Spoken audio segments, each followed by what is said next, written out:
você chegou no Monza Experience e nós estamos aqui inaugurando este dia de emenda de feriado no querido Posto BR com Premia, exatamente, no posto Jardim Botânico, aqui em São Paulo, colocando a nossa querida gasolina aditivada, que já está nos seus 17 litros. Detalhe, a última vez que nós abastecemos esse carro, 2 semanas atrás, foi voltando da viagem de férias, portanto, voltando de Curitiba. Vamos ver o que deu do meio da estrada na região de Registro até aqui.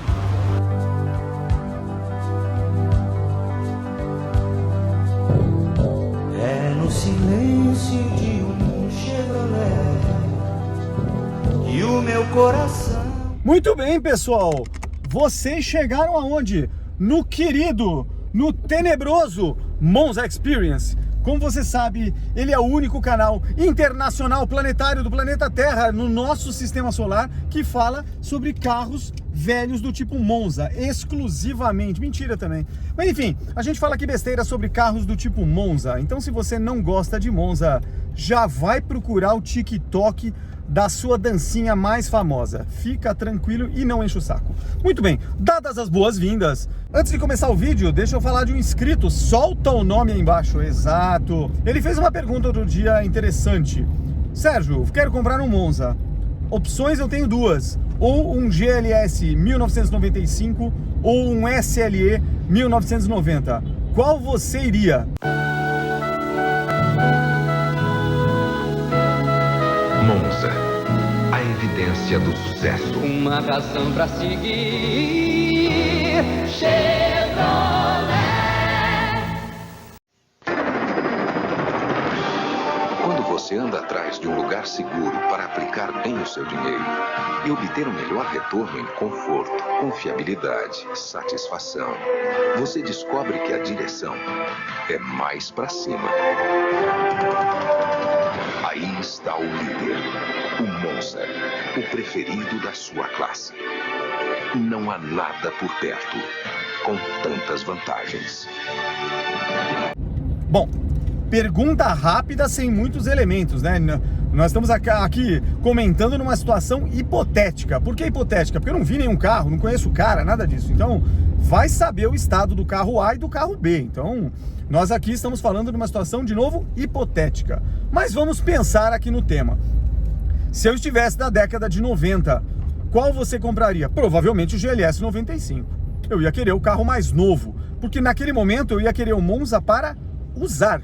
E se eu queria um Monza, eu não queria um Monza velho. Eu ia querer um Monza novo ou seminovo, um usadinho com pouca quilometragem. Então, se eu estivesse naquela época, sem sombra de dúvida, a resposta seria o GLS, um carro no mínimo 5 anos mais novo que o outro. E, como muita coisa avançou, tem uma linha divisória, se você não sabe e não viveu essa época, que é a vida antes de 1989, 90 e a vida tecnológica brasileira após 90. Então, uma das bandeiras do primeiro governo democrático brasileiro eleito, que foi o Fernando Collor de Mello, uma das bandeiras dele, que venceu o Lula na época, foi a primeira eleição presidencial e o Lula perdeu, ficou em segundo, foi no segundo turno. A grande bandeira do Collor, que atraiu muita gente, era: nós vamos liberar e abrir a economia brasileira. Nós tínhamos dois problemas grandes, bom, tinham vários problemas no Brasil, mas assim, dois saltavam aos olhos de todo mundo. E eu, naquela época, tinha 18 anos de idade, então eu já começava a entender alguma coisa. A primeira era a hiperinflação. O governo Collor, no começo dele, ele capturou a pior inflação que nós tivemos na história, provavelmente. Ou talvez, se não é a pior, a que eu vivi. Por quê? Porque nós chegamos a 40% de inflação ao mês. 40% de inflação ao mês. Hoje a gente fala da inflação, do que sobe o preço do alimento, etc, etc. Nós estamos falando de uma inflação de 3%, 4% ao ano. Naquela época era 40% ao mês. Ou seja, o dinheiro que você tinha não valia nada um mês depois. O cara ganhava um salário se ele trabalhava em CLT, ele ganhava um salário e a empresa tinha que corrigir aquele salário mensalmente, porque 3 meses depois era como se ele não tivesse ganhado mais nada. Ele ganhava 20% ou 10% do que ele ganhava. Então, resultado, era uma época difícil de economia. Além disso, nós estávamos ainda surfando em algumas reservas loucas. Exemplo, reserva de informática. Não se podia importar absolutamente nada de informática no Brasil. Tinha que produzir tudo. E aí a gente estava mega atrasado em relação à indústria no mundo, nesse tema, por exemplo. Na indústria automobilística, E inclusive isso, o Collor foi eleito e tal, e uma das primeiras coisas que ele, num dos discursos dele, foi: não, nós vamos abrir isso aqui e vamos trazer, chega de andar em carroça. Quais eram as carroças? E isso pegou mal na época, os caras do carro, a indústria automobilística chiou, mas vamos entender, o mundo estava andando com injeção eletrônica fazia não sei quantos anos, uma série de coisas legais, e a gente estava andando de Opala Diplomata. O carro top de linha brasileira era um Opala Diplomata com mecânica de 6 cilindros de 1900 e bolinha. E na Ford, o campeão de audiência, que inclusive gerava carros para o pessoal do Congresso Nacional, para os carros oficiais, era o Ford Landau, um V8 totalmente ultrapassado, carburado, da década de 60, que estava rodando em 1989. Então, olha que loucura, esse era o panorama brasileiro naquele momento. O Collor entrou com uma bandeira de vamos abrir, e ele fez. Redução das barreiras à importação e estímulo à participação de capital estrangeiro no desenvolvimento nacional. Não temos alternativas. O Brasil não aceita mais derrotas. Agora é vencer ou vencer. A partir de hoje fica criado o Cruzeiro, que substitui o Cruzado Novo. Bom, como é que as pessoas convertem os cruzados novos que elas tinham até ontem em cruzeiros?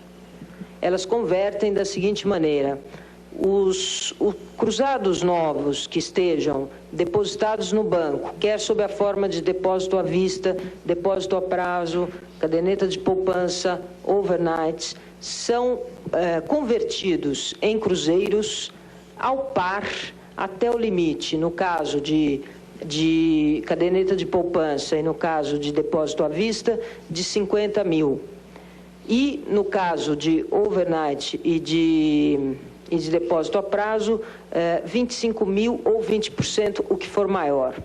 Isso significa o seguinte, que quem tem no depósito à vista, quem tinha ontem no depósito à vista 50 mil cruzados, pode ir ao banco segunda-feira e sacar, se quiser, 50 mil cruzeiros, né? Ou quem tinha isso no overnight. O que excede isso, a parte excedente a esses 50 mil, fica depositada no banco, junto ao Banco Central, sob a titularidade da pessoa física ou pessoa jurídica, em forma de cruzados novos. E será convertida em cruzeiros após 18 meses, ao par.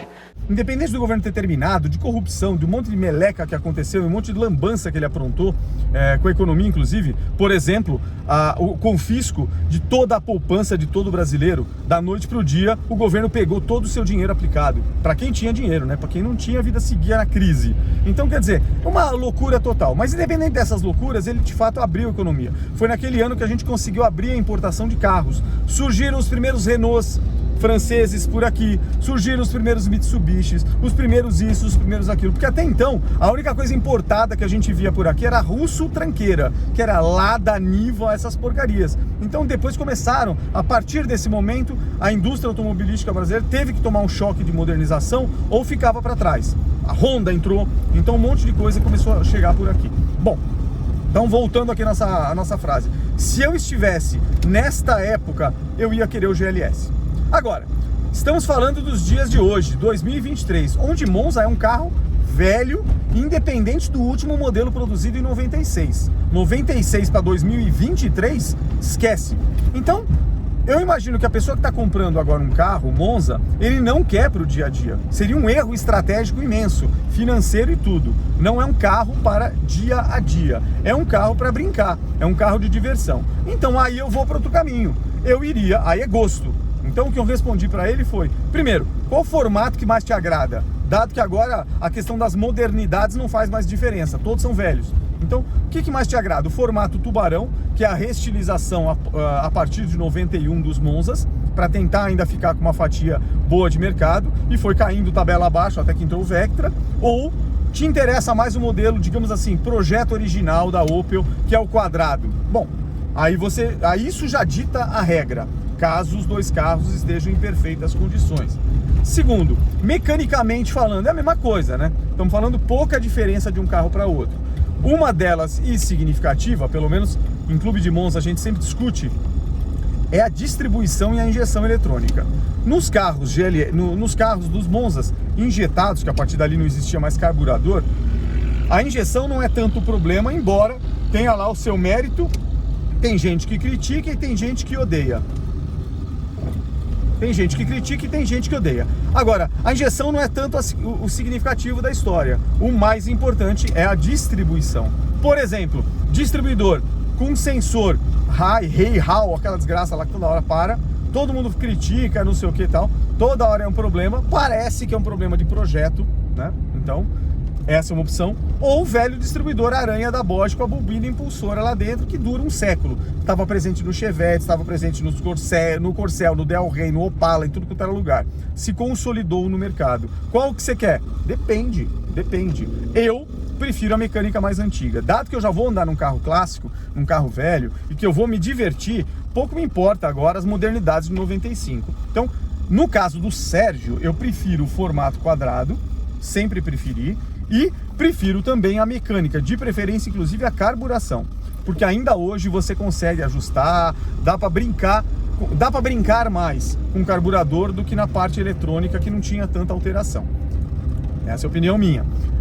Agora, depende, na hora que você for escolher uma coisa dessa, depende da qualidade de cada carro. O que eu quero dizer com isso? Você está andando, vai lá comprar um carro e que precisa fazer funilaria, ou que está maquiado, né? Aquele que foi feito para vender, pintura, lasanha, que é o que? Massa por baixo, vai saber o que está escondendo. Então, você tem que olhar com carinho. A condição da carcaça do carro, do monobloco, é importante, porque isso custa dinheiro para recuperar. Se você tiver um podre aqui, um podre ali, essa brincadeira não vai ficar barata se você mandar fazer em um local bom, para durar, para ficar com o carro 20 anos, etc. Então, isso não é barato. Na verdade, nunca foi. Reparação de carro com qualidade, reparação de carro no VaptVupt, seguradora troca peça, quando tem peça em abundância, é uma coisa. E mesmo assim, ainda as oficinas, mesmo credenciadas por seguradoras em caso de colisão, tem muita reclamação por aí, porque tem muito cara ruim. Não é nem que ele é picareta, tem cara que é ruim de trabalho mesmo. Ele é honesto, mas ele é ruim, não sabe trabalhar, não estudou direito, então não sabe preparar chapa, não sabe preparar massa, não sabe preparar solda, não sabe preparar tinta, não tem dinheiro para ter uma estufa. Então o resultado, você começa a juntar essas coisas, o resultado final do carro não vai ser um padrão de um carro novo, é óbvio. Agora, se você vai numa oficina que tem tudo isso que eu falei, ela não vai cobrar porcaria, como o João da esquina. Por quê? Ela investiu. Vai montar uma oficina de funilaria e pintura e vai comprar ou vai montar uma estufa de pintura personalizada, de marca boa, com filtro, com tudo que determina. Vai comprar pistolas, compressores e não sei o que, bicos, tinta de qualidade, etc. Vai gastar tempo, vai achar pintor bom. Então você coloca tudo isso, essa brincadeira se transforma em custo por hora de trabalho, portanto custo da manutenção. Então, primeira providência que eu diria, até antes da mecânica, é você realmente olhar a parte de funilaria do carro. E aí eu iria para o carro que tem menos trabalho para fazer. Inclusive até a ponto de desistir. Se tiver um carro lá, só porque você quer, que ele precisa fazer muita coisa, e você vai ter que contratar um serviço, não é uma coisa sua, você não é dono da oficina, pula fora. É um problema, você vai arranjar dor de cabeça. Outra coisa, como é que está o carro com as peças de acabamento? O que eu quero dizer com isso? Como é que são os frisos, os frisinhos laterais, como é que estão as lanternas, são originais, farol de milha original, farol da frente original, setas, internamente, o que tem lá dentro, forros de porta, banco tá rasgado, não tá, que tecido tá lá, original, tudo isso importa, porque veludo de banco de Monza dessa época não vai encontrar. Se achar é peso de ouro, é peso de tapeçaria persa, não vai achar. Por quê? É uma padronagem que não existe mais. Para mandar fazer é caríssimo. Conclusão, problema. Peças, lanterna Carto. Vai achar essa desgraça? Acha a peso de diamante. Então, conclusão, quando você coloca isso aqui na ponta do lápis e vai fazendo sua soma, a brincadeira pode ficar bem cara. Então você tem que tem bastante cuidado com isso. Então, eu iria, a primeira coisa num carro desse, vai por gosto, tudo, mas qual é a condição do veículo? Tá realmente íntegro, zerado, sem reforma, nada de gambiarra, peças originais e tudo? ponto máximo nessa história. E aí, a mecânica segundo plano, porque você consegue recuperar muita coisa. Agora, ambos os carros estão perfeitos de lataria. Qual que eu vou? Aí vai no gosto.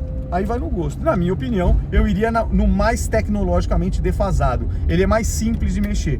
Volto a dizer, para as férias, uma das coisas que a gente leva em conta quando eu vou pegar uma viagem longa e que eu não faço ideia de que tipo de mão de obra de oficina mecânica vai ter em algumas regiões extremas do Brasil, eu opto sempre para aquele veículo, de preferência, o mais simples possível. É tipo aquela frase do Fusca, que é uma grande besteira, de qualquer arame e um alicate resolve Fusca. Não é verdade, Tonella diz isso, mas de qualquer forma, é uma referência. É um carro simples de mexer. É simples mexer em carro simples. É isso. Então, por exemplo, quando eu vou no Monza CCV, 1.8 álcool, carburador Alfa 1 simples, cara, não tem o que dar errado ali. É um parafusinho de regulagem, é um giglê que se assopra, é tudo simples, entendeu? É tudo mecânico. Então, nessa parte fica fácil. Agora, pego, por exemplo, o 500EF, aí já tem a injeção LE Jetronic, o módulo tá aqui, não é programável, já tem os bicos, os chicotes tem que estar perfeitos, as entradas de ar, os compensadores, as válvulas, a bomba elétrica. Você já, embora seja mais eficiente, mais seguro, mais tudo, você já colocou muitos elementos que podem dar problema se você estiver brincando com uma viagem mais longa e não achar um mecânico que entenda disso. E cada vez menos você vai achar mecânicos que entendam disso. É a mesma coisa que achar hoje mecânico de Fusca. Vai ser raro. Por quê? Os novos caras não são mais acostumados e nem treinados a fazer brincadeira com Fusca. Nossa. É isso que acontece. Então é essa análise rápida que eu faço, né? De novo, uma análise puramente teórica, dado que a única coisa que ele me deu foi o ano do carro, não me deu foto, não me deu nada, enfim, então não sei o que tem pela frente. É isto, galera! E aqui na Avenida Estados Unidos, na Rua Estados Unidos, entrando na 9 de julho, num dia de emenda de feriado, cara, com abastecimento, desde que eu saí de carro e esquentei o carro, estamos a 45 minutos. Eu já estaria aqui 1h20. Isso é um fenômeno São Paulo, todo mundo com a bunda na praia, ou melhor, em época de 15 graus, tá todo mundo, tirou todos os casacos de pele da Louis Vuitton, as bolsas da moda, os sapatos e as botas femininas com pele por dentro, preparadas para o Alasca, e tem o kit alta renda masculino, que são jaquetas da North Face. Isso, você pode ser um cara não sei o que, então é calça leves americana, jaqueta da North Face e camiseta da querida do Jacarezinho, é isso mesmo. Então se você tem tudo isso, e óculos Ray-Ban, evidentemente. Então aí você está onde? Em Campos do Jordão, é isso aí. E pagando o peso de ouro para andar de teleférico. Vamos nessa, galera!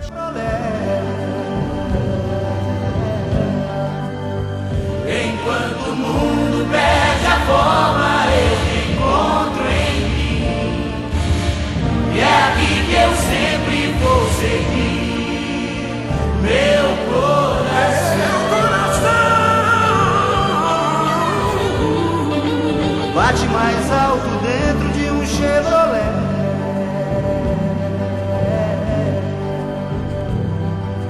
Bate mais alto dentro de um Chevrolet.